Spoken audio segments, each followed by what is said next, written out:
Hi, എല്ലാവരും സന്തോഷമായിട്ടിരിക്കുമല്ലേ? അപ്പോൾ സന്തോഷമായിട്ടിരിക്കുന്ന കൂട്ടത്തിൽ നിങ്ങൾക്കെല്ലാവർക്കും വേണ്ടിയിട്ട് ഒരു അത്യാവശ്യ കാര്യം പറഞ്ഞു തരാം കേട്ടോ. എന്താന്ന് ചോദിച്ചിട്ടുണ്ടെങ്കിൽ, ഇപ്പം എല്ലാവർക്കും തന്നെ ഒരു സംഭവമുണ്ട്. കുഴഞ്ഞു വീണ് മരിക്കുക, അല്ലെങ്കിൽ എന്തെങ്കിലും അസുഖം, അല്ലെങ്കിൽ അറ്റാക്ക്, എന്തെങ്കിലും ആവട്ടെ. അപ്പം നമ്മൾ ഒറ്റപ്പെട്ടു പോകുന്ന ഒരവസ്ഥയുണ്ട്.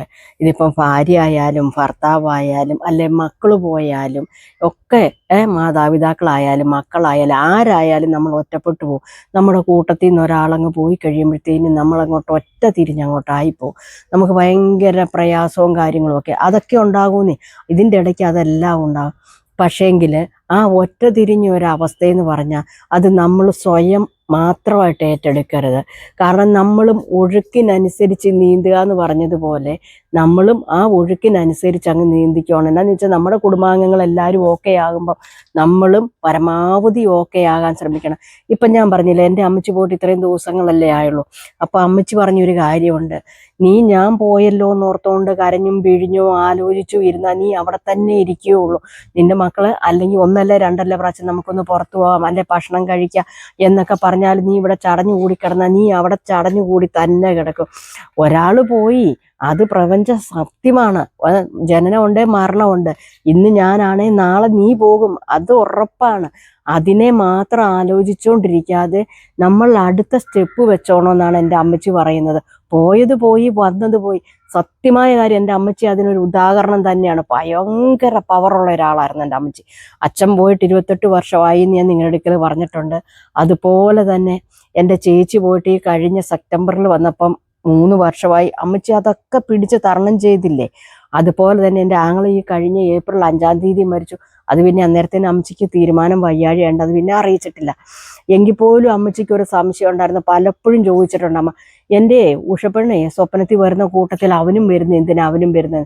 അമ്മയ്ക്ക് എന്തോ മനസ്സിലായിട്ടുണ്ട്. പലരോടും അമ്മ ചോദിച്ചായിരുന്നു കാഞ്ഞാറ്റിൽ എന്താ സംഭവിച്ചതെന്ന്. പക്ഷെ ഞാൻ നേരത്തെ പറഞ്ഞിട്ടുള്ളത് കൊണ്ട് ആരും അത് അമ്മയുടെ അടുക്കൽ പറഞ്ഞിട്ടില്ല. പക്ഷെ അമ്മയുടെ ഉള്ളിൻ്റെ ഉള്ളിൽ അമ്മയ്ക്ക് അറിയാമായിരുന്നു തന്നെ എനിക്ക് തോന്നുന്നത്.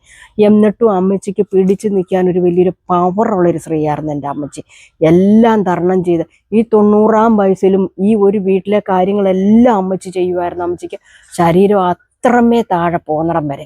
അതുകൊണ്ടാണ് പറഞ്ഞത്, അമ്മ പറയുന്നത്, വീണെടുത്ത് കിടക്കാതെ നിങ്ങൾ എഴുന്നേറ്റ് ഓടണം, എങ്കിലേ ജീവിതത്തിന് വിജയം ഉണ്ടാകുള്ളൂ. അതുകൊണ്ട് തന്നെയാണ് ഇപ്പം ഞാൻ ഈ വീഡിയോയ്ക്ക് മുമ്പിൽ വന്നിരിക്കുന്നത്. എൻ്റെ അമ്മച്ചിയുടെ ആ വാക്കാണ്. അമ്മ എന്നോട് പറഞ്ഞൊരു കാര്യം, ഞാൻ പോയി എന്നും പറഞ്ഞ് നീ വീഡിയോ ഇടാതിരിക്കരുത്. എത്ര ദിവസം ഇടാതിരിക്കുക, അല്ലെ എത്ര നാൾ, എത്ര മാസം, വീണ്ടും നീ പഴയതുപോലെ തന്നെ ആവണ്ടേ. അപ്പോൾ അതൊന്ന് നേരത്തെ ആയി എന്നും പറഞ്ഞുകൊണ്ട് എന്നാന്നാ ചോദിച്ചത്. അപ്പോൾ അതുകൊണ്ടാണ് ഞാൻ നിങ്ങളോട് പറയുന്നത്, ഒരാൾ മരിച്ചെന്നോർത്തുകൊണ്ട് നമ്മുടെ ചിട്ടകളും ചിട്ടവട്ടങ്ങളും എല്ലാം മാറ്റേണ്ട കാര്യമില്ല. എൻ്റെ അടുത്ത് ഈ കഴിഞ്ഞ ഇടയ്ക്ക് ഞങ്ങൾ അമ്മേനെ കൊണ്ട് ഹോസ്പിറ്റലിൽ കിടന്നൊരു സമയത്ത് ഞങ്ങളുടെ കൂട്ടത്തിൽ തന്നെ എന്ന് പറഞ്ഞാൽ, ഞാനത് റൂം നമ്പറും മറ്റു കാര്യങ്ങളൊക്കെ പറയുമ്പോൾ എല്ലാവർക്കും മനസ്സിലാവും, ഒരു അമ്മച്ചി വന്ന് കിടപ്പുണ്ടായിരുന്നു. അമ്മച്ചിയുടെ ഹസ്ബൻഡ് മരിച്ചിട്ട് എങ്ങാണ്ട് 5 വർഷം എങ്ങാണ്ട് ആയതേ ഉള്ളൂ. 5 ഒരു 3 വർഷത്തേക്കുള്ള ഒട്ടുമായിട്ടില്ല. അമ്മച്ചിക്ക് ആകെപ്പാടെ 2 മക്കളാവുള്ളൂ, 2 മക്കൾ. ഉടനെ എന്നോട് പറഞ്ഞൊരു കാര്യമുണ്ട്, ഞാനിപ്പം വീട്ടിലിരുന്നിട്ടുണ്ട്, നേരത്തെയൊക്കെ തൊഴിലുറപ്പിന് പോകും, ഇപ്പം തൊഴിലുറപ്പിനൊന്നും പോകുന്നില്ല, എനിക്ക് പറ്റത്തില്ല, ഭയങ്കര ശ്വാസതടസ്സവും, എനിക്ക് ശ്വാസം എടുക്കാൻ പാടാണ്. പിന്നെ കോവിഡ് വന്നപ്പോൾ ആ വാക്സിൻ എടുത്തേ പിന്നെയുള്ളൊരു കുഴപ്പം, ഞാൻ അതുകൊണ്ട് എങ്ങും പോകുന്നില്ല. വീട്ടിൽ ചെന്ന് കയറിയാൽ പിന്നെ ഈ ആശുപത്രി മരുന്നിനെ ഇറങ്ങത്തുള്ളൂ. അതല്ല ഒരു അമ്പലത്തിൽ പോക്കൊക്കെ അപൂർവം, എനിക്കൊന്നിനും പറ്റത്തില്ല, മടി.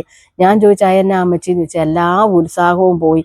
ആദ്യമൊക്കെ മകനും മരുമകളും ഒക്കെ വാ നമുക്ക് പോകാം എന്നൊക്കെ പറഞ്ഞ് കൂടെ വിളിക്കുമായിരുന്നു. അമ്പലത്തിൽ പോകാം, അല്ലെങ്കിൽ മറ്റവർ പുറത്ത് പോകുമ്പം പോകാം, സിനിമയ്ക്ക് പോകാം എന്നൊക്കെ ഓർത്ത്. അപ്പം ഞാനില്ല, എൻ്റെ മനസ്സ് ശരിയല്ലെന്നും പറഞ്ഞ് ഞാൻ അങ്ങോട്ടിരുന്നു. അതുപോലെ തന്നെ നല്ല ഭക്ഷണമൊക്കെ ഉണ്ടാക്കുമ്പോഴും വിളിക്കും. അപ്പം ഞാൻ പുള്ളിയുടെ കാര്യം ഓർക്കും. അപ്പോൾ എനിക്ക് അങ്ങോട്ട് ഭക്ഷണം അങ്ങോട്ട് ഇറങ്ങി പോകത്തില്ല. അപ്പം ഞാനതൊരു കുറച്ച് നാളത്തേന് മീനോ ഇറച്ചിയോ മുട്ടയോ നിസ്സാരം ഒരു പാലും ചായ പോലും ഞാൻ കുടിക്കത്തില്ലായിരുന്നെന്ന് പറഞ്ഞു. ഇപ്പം എനിക്കതൊക്കെ വേണമെന്ന് തോന്നി. ഇപ്പം അല്ലെ കഴിക്കണം. കഴിഞ്ഞ ഇടയ്ക്കും ഡോക്ടർ വന്നെന്ന് പറഞ്ഞു, എല്ലാ ഭക്ഷണവും നല്ല രീതിയിൽ കഴിക്കണം, എല്ലിനൊക്കെ വിലക്കുറവാന്ന് പറഞ്ഞു. അപ്പം ഇപ്പോഴവരെന്ത് ഭക്ഷണം ഉണ്ടാക്കിയാലും, ഇറച്ചിയായിക്കോട്ടെ മീനായിക്കോട്ടെ, എന്ത് നല്ല ഇതുണ്ടെങ്കിൽ എന്നെ വിളിക്കാറുമില്ല, തരാറുമില്ല.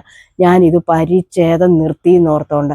അപ്പം ഞാൻ അമ്മയോട് ചോദിച്ചൊരു ചോദ്യമുണ്ട്, അമ്മയെ ഹിന്ദുക്കളുടെ ഇതനുസരിച്ച് 16 ദിവസം വില, അത് കഴിഞ്ഞ് അമ്മയ്ക്ക് കഴിച്ചുകൂടായിരുന്നു. അല്ല എന്തുണ്ടാക്കിയാലും ഞാനും പുള്ളിയും കൂടെ ഒന്നിച്ചിരുന്ന കഴിച്ചുകൊണ്ടിരുന്ന, പിണക്കമായാലും സ്നേഹമായാലും അല്ല. അപ്പോൾ എനിക്കത് ഓർത്തോർത്ത് എനിക്ക് വേണ്ട, ഒരു 5-6 മാസം വരെ ഞാനിത് വേണ്ട എന്നൊക്കെ പറഞ്ഞ് നിർബന്ധിച്ചിരുന്നു. കഴിഞ്ഞ പ്രാവശ്യം ഡോക്ടറെ കാണാനായിട്ട് ഞാനും മരുമോളും കൂടെയാണ് വന്നത്.